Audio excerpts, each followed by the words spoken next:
ఇక మరో విషయం ఏంటంటే ట్రంప్ విషయానికి వచ్చేసరికి వివిధ దేశాలు రియాక్ట్ అవుతున్నాయి. ఆయన వ్యాఖ్యల విషయంలో కానివ్వండి, టారిఫ్ల విషయంలో కానివ్వండి. కానీ మోదీ ప్రభుత్వం ఎందుకు రియాక్ట్ అవ్వట్లేదు అన్నటువంటి కొన్ని విమర్శలు వినవస్తున్నాయి సార్. ప్రపంచానికి చక్రవర్తి అవసరం లేదు అంటూనేమో బ్రెజిల్ రియాక్ట్ అయింది. అలాగే నిందలు వేస్తూ బలి పశువుల్ని చేయడం కరెక్ట్ కాదు, ఇవన్నీ ఆపేయండి అంటూ చైనా కూడా రియాక్ట్ అయింది. కానీ భారత్ ఎందుకు రియాక్ట్ అవ్వటం లేదు అనే విమర్శలను చూస్తున్నాం. ఏంటి సార్, అమెరికాకి భారత్ భయపడాలా? ట్రంప్ అంటే మోడీ అసలు ఎందుకు భయపడతారు సార్? అంటే భారత ప్రభుత్వం రియాక్ట్ అవుతలేదు అనడం కన్నా భారత ప్రభుత్వం ఆశించిన స్థాయిలో రియాక్ట్ కావడం లేదు. అందులో నరేంద్ర మోడీ అసలే రియాక్ట్ అవుతలేడు. అది ఫండమెంటల్ క్వశ్చన్. మీరన్నది నిజం. బ్రెజిల్ మనకన్నా శక్తివంతమైన దేశమేం కాదు. కానీ బ్రెజిల్ అధ్యక్షుడు లూలా డిసిల్వా ట్రంప్కు భయపడేవాడు కాదు. అందుకే ధైర్యంగా ప్రపంచానికి చక్రవర్తి అవసరం లేదు పో అని చెప్పాడు. ఎందుకంటే ట్రంప్ కుట్రల్ని ఛేదించి లూలా అక్కడ అధ్యక్షుడిగా అయ్యాడు. ట్రంప్ ఫ్రెండ్ బోల్సనారో నియంత. ఆ బోల్సనారోను ప్రెసిడెంట్గానే ఉంచాలి అని అమెరికా ఎన్ని కుట్రలు చేసినా, లూలాను జైల్లో పెట్టినా, సిఐఏ ఎన్ని రకాల కుట్రలు పన్నినా దాన్ని ఛేదించి ఎదుర్కొని లూలా ప్రెసిడెంట్ అయ్యాడు. అందుకే ధైర్యంగా మా ప్రపంచానికి చక్రవర్తి అవసరం లేదు అంటున్నాడు. లూలా పక్కకు పెట్టండి, మీకు ఉదాహరణలు చెప్తాను, ఆశ్చర్యం వేస్తుంది. Canada, American economy, Canada economy ఎంత ఇంటర్వోవెన్ అంటే ఒకదానికోటి డోవ్ టైల్ అంటారు ఇంగ్లీష్లో, ఎంత పెనవేసుకొని పోయింది అంటే మీకు ఒక కారు తయారు కావాలంటే అమెరికా నుంచి కెనడాకు 6 సార్లు అటు ఇటు తిరుగుతుంది. అంత ఇంటర్లింక్ అయి ఉన్న ఎకానమీ. అలాంటి కెనడా ప్రైమ్ మినిస్టర్ సీరియస్గా హెచ్చరించాడు. మీకు జపాన్కి అయితే సొంత సెక్యూరిటీ లేదు, సొంత డిఫెన్స్ లేదు. అమెరికా సెక్యూరిటీ ఇస్తే జపాన్ బతుకుతుంది. It is outsourced. ఇప్పుడు మనకు అవుట్సోర్సింగ్ గేటర్ కమ్యూనిటీలో ఈ సెక్యూరిటీ ఏజెన్సీలను పెట్టుకుంటారు చూడండి, గార్డ్స్ను సెక్యూరిటీని అవుట్సోర్స్ చేస్తారు. అలా జపాన్ మొత్తం తన సెక్యూరిటీని అమెరికాకు అవుట్సోర్స్ చేసింది. జపాన్ సమీపంలోని ఒకినావా దీవుల్లో అమెరికా సైనిక స్థావరం ఉంటుంది. అలాంటి జపాన్ ప్రైమ్ మినిస్టర్ దేనికైనా సిద్ధమని ప్రకటించాడు. మెక్సికో ఎంత అమెరికా పైన ఆధారపడ్డదంటే మెక్సికో చేసే ఎగుమతుల్లో ఎక్స్పోర్ట్స్లో 86% అమెరికాకే. అయినా మెక్సికో ప్రైమ్ మినిస్టర్ ఇప్పటికీ ట్రేడ్ డీల్ కుదుర్చుకోలేదు. వాయించబడేస్తున్నాయి ట్రంప్ను. అలాగే మీకు వాయించబడేస్తున్నాయి. సో మీకు అలాగే కొలంబియా చాలా చిన్న కంట్రీ. కొలంబియా దేశస్తుల్ని ట్రంప్ బేడీలేసి చైన్లు కట్టి పంపిస్తే కొలంబియా అబ్జెక్షన్ చెప్పి మా విమానాలే వచ్చి మా పౌరులు తీసుకొస్తాయని చెప్పి వెనక్కు తీసుకొచ్చుకున్నారు. మీకు ఇది చిన్న చిన్న దేశాలు. కానీ మన వాళ్ళకు బేడీలేసి చైన్లు కట్టి పంపిస్తే మన ఫారిన్ మినిస్టర్ పార్లమెంట్లో సమర్థిస్తాడు అమెరికాను, తప్పేముంది అన్నట్లు. సో ఇది ఎందుకు జరుగుతుంది అంటే ఇలా ఒక్కరోజు జరుగుతున్నది కాదు. మనము ఆఫ్టర్ కోల్డ్ వార్ అర్థం చేసుకోవాల్సింది అంటే ఇప్పుడు మల్టీపోలార్ వరల్డ్. అమెరికా కాదు ప్రపంచాన్ని ఎవడూ శాసించలేడు. మీకు ఉదాహరణ చెప్తాను. నార్త్ కొరియా ఉంది. ఏం చేయగలుగుతుంది అమెరికా? హెచ్చరించింది, బెదిరించింది, కిమ్ అంతు చూస్తానన్నది, రోగ్ స్టేట్ అన్నది, రెజీమ్ చేంజ్ అన్నది. కానీ ఆఖరికి నార్త్ కొరియాని ఏమీ చేయలేకపోతుంది కదా. ఇప్పటికీ ఇరాన్ అయినా ఏం చేయగలిగింది ఇంత దాడి చేసినా? అందువల్ల ఇవాళ మల్టీపోలార్ వరల్డ్లో బహుళధ్రువ ప్రపంచంలో అతిపెద్ద దేశం కూడా అతి చిన్న దేశాన్ని కూడా అంత సులభంగా కబలించలేదు. That is not the stage. అందులో ఇండియాను ఎవరూ ఏమీ చేయలేరు. India is a very big economy. India is a nuclear power. India is a very big military power. ఇండియాని ఏం చేస్తారండి? ఎందుకు భయపడాలి మనము? సో ఎందుకు మనం ఏమని మల్టీపోలారిటీని సమర్థవంతంగా వాడుకోకపోవడం వల్ల కంప్లీట్గా తీసుకెళ్ళి మన ఫారిన్ పాలసీని, మన స్ట్రాటజిక్ పాలసీని, మన నేషనల్ సెక్యూరిటీని, మన డిఫెన్స్ స్ట్రాటజీని మొత్తాన్ని అమెరికా చేతిలో పెట్టాం. All eggs in one basket అంటారే, అలా గత 20-30 ఏళ్ళుగా జరిగింది. అది నరేంద్ర మోడీ హయాంలో తారస్థాయికి చేరింది. అంతకుముందు మన్మోహన్ సింగ్ ప్రభుత్వంలో కూడా అదే జరిగింది. ఇదేం కొత్త కాదు. సో గత 30 ఇయర్స్లో జరిగిన పరిణామ క్రమం యొక్క క్యూములేటివ్ ఎఫెక్ట్ ఇది. మీకు ఉదాహరణ చెప్తాను. మనము ఎగ్జాంపుల్ 1, అమెరికా ఇరాన్ పైన దాడి చేసింది. ఇదే 30 ఏళ్ల క్రితం 20 ఏళ్ల క్రితం అయితే భారత ప్రభుత్వం గట్టిగా వ్యతిరేకించి ఇలా వర్తమాన దేశాలు గ్లోబల్ అలీన దేశమైన ఇరాన్పై దాడి చేస్తే మేము అంగీకరించే ప్రసక్తి లేదనేది. ఇండియా ఇప్పుడు కామ్. ఇజ్రాయెల్ గాజాలో మారణ హోమం చేస్తోంది. దానిపైన 149 కంట్రీస్ కాల్పుల విరమణ ఆపండి, చిన్నారుల ఆకలి చావులను చూడలేకపోతున్నామని తీర్మానాన్ని పెడితే 149 కంట్రీస్ తీర్మానాన్ని సమర్థిస్తే ద గ్రేట్ ఇండియా యుద్ధ నై బుద్ధు హై అన్న దేశం ఆకలి చావులకు వ్యతిరేకంగా కూడా ఓటు వేయకుండా అబ్స్టైన్ అయ్యాం. ఇది ఇండియా. ఇజ్రాయిల్ అంటే అమెరికా. ఇజ్రాయిల్ అంటే వేరే కాదు. అంటే అమెరికాకు అనుకూలంగా రెండవది మనం చేసిన రెండవ పని. మూడవది, మనము అమెరికా హెచ్చరించింది, మీరు రష్యా నుంచి రక్షణ కొనుగోలు చేయకూడదు, తగ్గించుకోండి, ఆపండి అన్నారు. ఆపలేదు. ఎస్, ఇప్పటికీ కూడా కొంటున్నాం. Even countering American adversary through sanctions act అంటే కార్సా చట్టం కింద బెదిరించినా వినకుండా ఎస్పోరని కొన్నాం. కానీ రియాలిటీ ఏంటి? మొత్తానికి ఆపలేదు కానీ చాలా తగ్గించుకుంటున్నాం కూడా ఇప్పటికీ.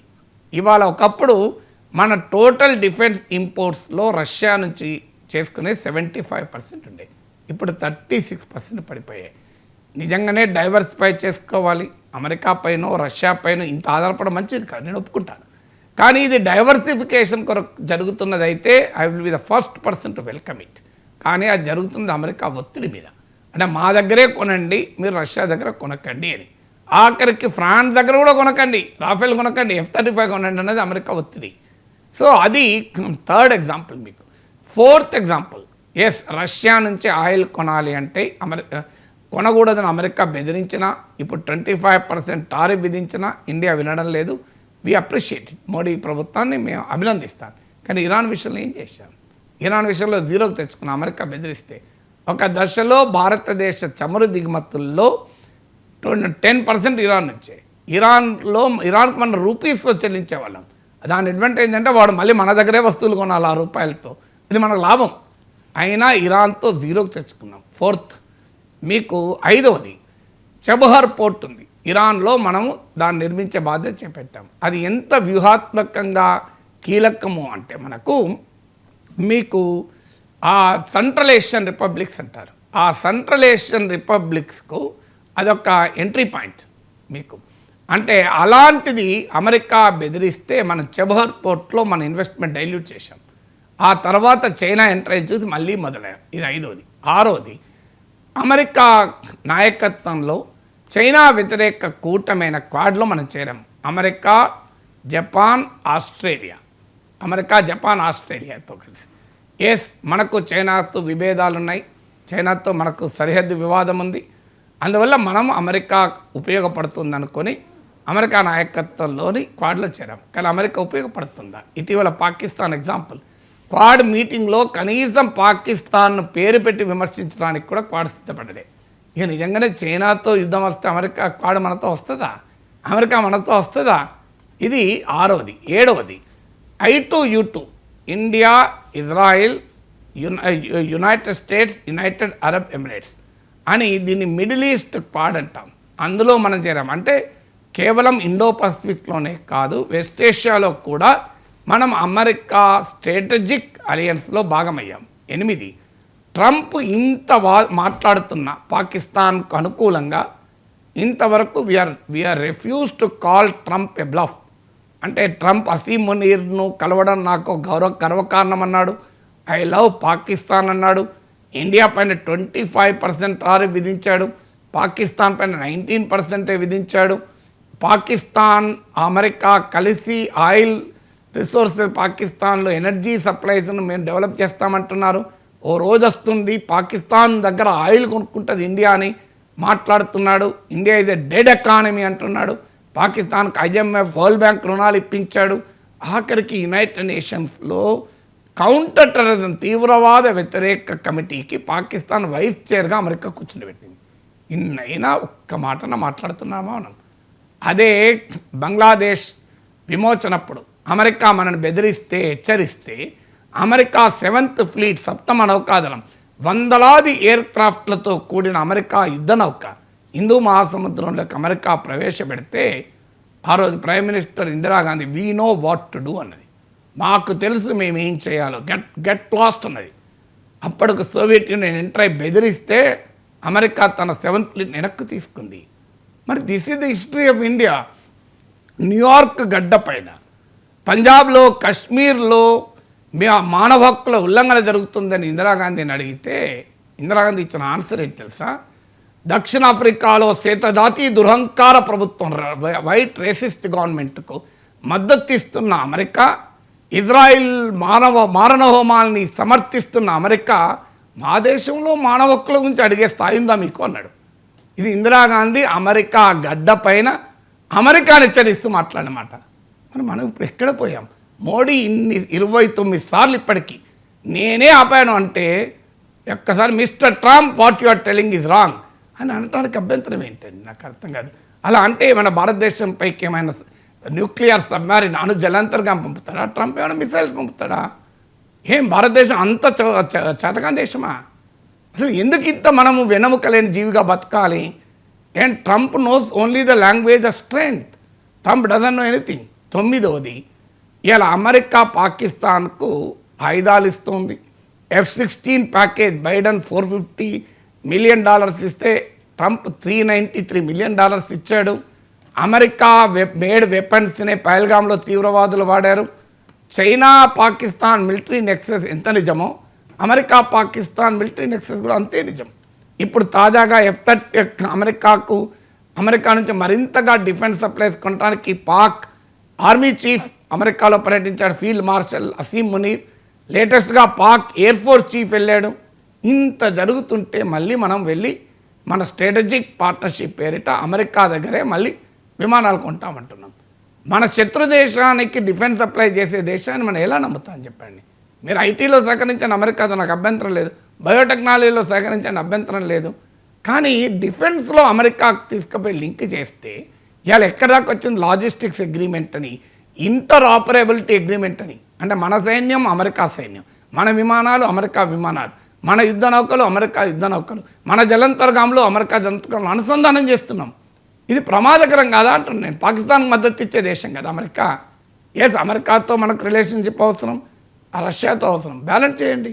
మల్టీ అలైన్మెంట్ అనేది ఇప్పుడు విధానంగా ఉండాలి.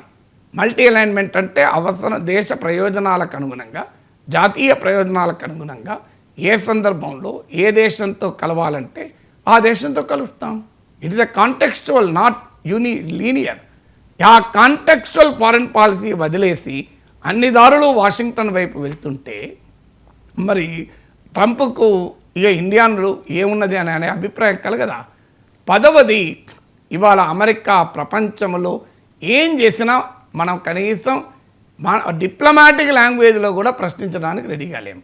షాంఘై కోఆపరేషన్ ఆర్గనైజేషన్లో ఇరాన్పై అమెరికా ఏకపక్ష దాడిని ఖండిస్తే ఆ SCO సమావేశం జాయింట్ స్టేట్మెంట్ పైన సంతకం పెట్టమని వచ్చేసాం. పనామాను కైవశం చేసుకుంటాను, మిలిటరీ కూడా ఉపయోగించంటే ఇండియా మాట్లాడదు. గ్రీన్లాండ్ను మేము అవసరం వస్తే డెన్మార్క్ పైన మిలిటరీనైనా ప్రయోగించి తీసుకుంటామంటే మనం మాట్లాడము. అసలు ఏ విషయంలో కూడా మనం ఎక్కడ నో రియాక్షన్. ఆఖరికి మన మీద చేస్తున్నా మనం రియాక్ట్ కాకపోతే ట్రంప్కు what message are we sending? ఇప్పుడు మీకు 10 రకాలుగా ఇండియా ఎలా అమెరికాతో కాంప్రమైజ్ అవుతుందని చూపెట్టాడు. సో ఇన్ని రకాలుగా కాంప్రమైజ్ అయిన వాడిని ఏం చెప్తాడు ట్రంప్? ఇంకెక్కువ కాంప్రమైజ్ కమ్మంటాడు. అందుకే ఇట్లా మాట్లాడుతున్నాడు. డెడ్ ఎకానమీ అంటున్నాడు. డెడ్ ఎకానమీ అయినా కూడా మనం డెడ్గా ఉందామా, నిర్జీవంగా ఉందామా?